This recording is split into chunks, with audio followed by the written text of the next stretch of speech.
Hi everyone, it's Jessica. Welcome back to my channel. Today is the 15th of September, and as such, we are starting the first month of the Dreamweaver Block of the Month. If you haven't heard of the Dreamweaver Block of the Month, it's a Block of the Month pattern that I designed for Blank Quilting Corporation. It uses their basics, and there are 4 different colorways here that are available. There's brights, Christmas, neutrals, and coastal blues. On the Blank website, there is a list of the shops that are participating in this block of the month so far. So if you're looking for a kit to participate in this, you can contact one of those shops. Currently, this pattern that I've designed is only available in this block of the month. So when you get the kit from the shop to make this, you will also get the pattern for it. If you're interested in this pattern as a standalone pattern, it will not be in my shop until August of 2026. For the duration of this block for the month, I will be sharing tutorials for each step of the way here on my YouTube channel. We're starting with month 1. This month we're making the outer chain blocks, so the 4 blocks in the corner of this quilt. I'm making this quilt in brights, and I'm also making it in coastal blues. So let's get started with today's block. We're working on month 1 of the Dreamweaver block of the month today. And for month 1, we are making the outer chain blocks. I have my pieces here. I have one piece of my color unit in the brights version, which is what I'm making right here. The piece is blue. And then I have my background fabric, which is white. A lot of this brights quilt is made up of this starry print. Can you see the little stars on it? It's also on the white as well. You can see it when I hold it up to the light. These are really pretty to use, I think.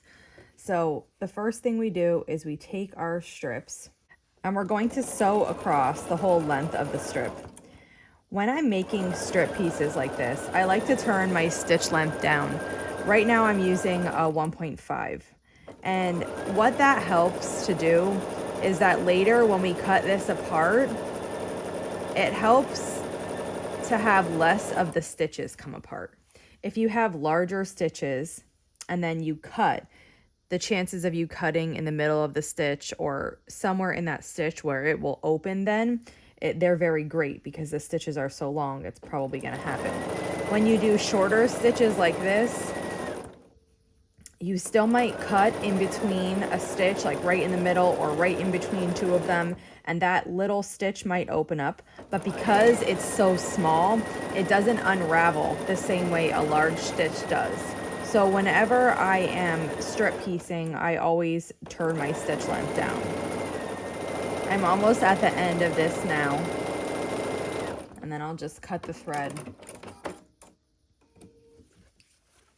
So here is about the size of the stitches. They're pretty little, and that's going to be nice for when we cut this apart later. This is what it looks like when you open it up. We need to make 1 more of these, so I'm going to piece that now, and then we'll move on to the next step. Once you have your strips pieced, I have them stacked here. So there's 2 strips stacked on top of each other. I'm lining up this blue with the crease of the one below it. And then I'm going to use my roller to cut these apart. What makes strip piecing so fast is that you don't have to piece each individual unit. So for example, right now we're making 4 patches. And what we did, instead of cutting into squares and then sewing each of the squares together and then sewing those sets of 2 together again, we pieced this long strip, which was relatively quick, and we cut the long strip, which is relatively quicker than cutting out all your squares. Then you're going to use your roller to just cut this, and what you get are the 2 units that you need for the 4 patch. So after we cut these, we'll go to the sewing machine, sew this together, and we'll have our 4 patch. I find that it's a really accurate method too, and it's quick and fun to do. So you continue cutting all the units you made from the strip units, and then we'll start piecing. And now that we have all of these little 2 patch units cut, we can go ahead and start piecing our 4 patches. So I just take one, put it on top of the other, and we're going to sew across.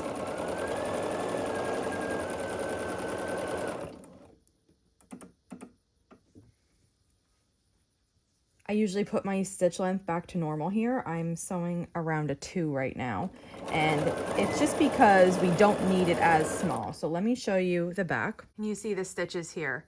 They're nice and small, so when I made the cuts on each side, it didn't unravel any of them.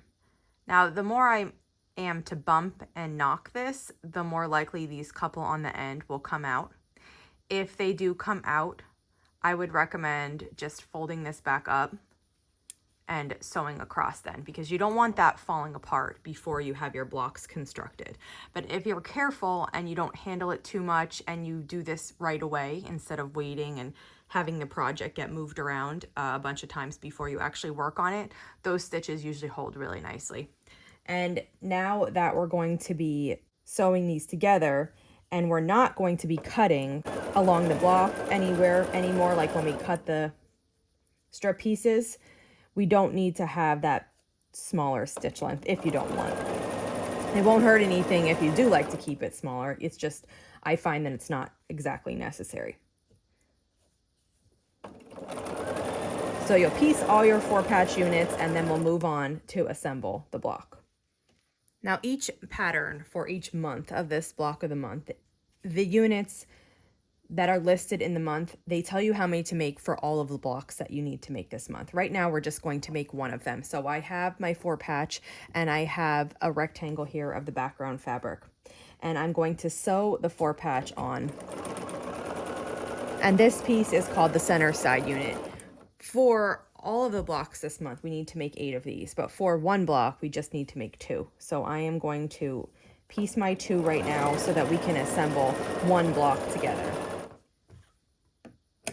So here are those 2 units, 1, and they're identical, 2. The next thing that we need to make is the center unit. We need to make 4 of these for all of the blocks total, but we just need to make 1 per block. So I'm going to make 1 right now. I'm sewing a rectangle onto the side of an orange square, and then I'm going to repeat that on the other side as well.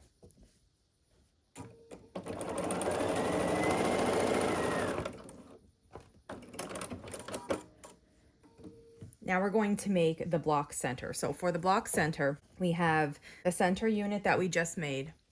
We have a side center unit on top of it and a side center unit below it. And then we have 1 rectangle on the left and 1 rectangle on the right. And we need to assemble this. Now, just take this one step at a time to assemble. So I'm going to lay my center unit on top of my center side unit and sew along this edge here.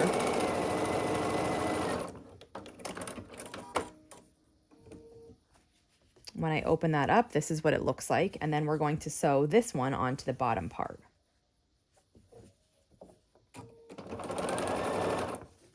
And this is what it looks like so far, and now we need to add a rectangle to the left and to the right.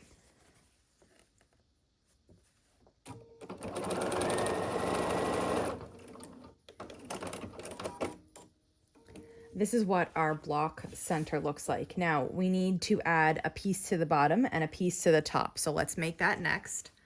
This is called a block outside according to the pattern. We're going to take 2 large rectangles and 2 4-patches. And just when we made the center side units, we're doing the same thing here. This rectangle is just bigger. So I'm going to sew this 4-patch onto the side here.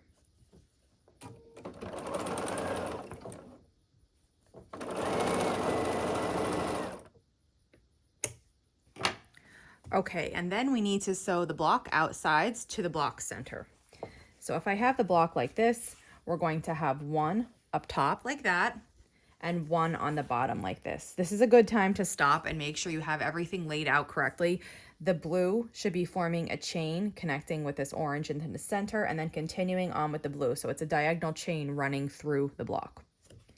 If everything looks correct, you can go ahead and sew the 2 block outsides on. I usually start by putting the seam in place and then working backwards.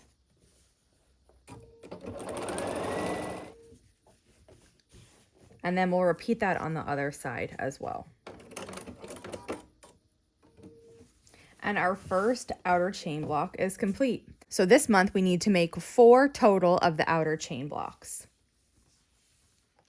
And that's it for today. So like I just said, we need to make 4 of these blocks for month 1 of the block of the month. If you have any questions on this block or the block of the month, just let me know. And if not, I'll see you back here soon. Thanks for following along.